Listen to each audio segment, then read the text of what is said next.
equipats per a l'ocasió i com mana la normativa de seguretat i higiene. El conseller d'Innovació, Universitats i Empresa, Josep Huguet, acompanyat de l'alcaldessa de Santpedor, Laura Vilagrà, han visitat les obres d'ampliació de l'empresa Conserves Ferrer, situada al mateix municipi vegenc. Unes instal·lacions que han crescut 500 metres quadrats, amb nous congeladors i neveres, noves oficines i una cuina experimental per fer reunions i proves de productes. En total, l'empresa, una de les més consolidades del sector al territori català, ha invertit prop de 700.000 euros, una mostra del potencial que té el sector alimentari. Un sector potent, un sector que si fa bé les coses com està fent Indústries Ferrer té gran recorregut.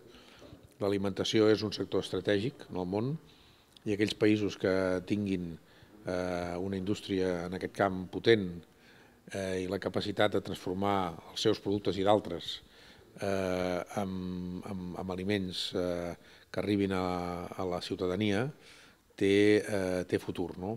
La comitiva aquest matí ha pogut veure tota la cadena de producció de la gran varietat de productes que surten de l'empresa, que van de verdures, trufes, bolets, peix i marisc a tot tipus de salses. L'empresa té l'origen a Sant Llorenç de Morunys l'any 1964, però amb l'increment de la producció es va traslladar a Santpedor l'any 1986, on s'ha mantingut fins al moment. En aquests anys, el nombre d'exportacions no ha parat de créixer fins a situar-se al 10% del total de la producció. L'acte d'aquest divendres s'ha tancat amb el descobriment de la placa, que deixa constància de la inauguració de les noves instal·lacions.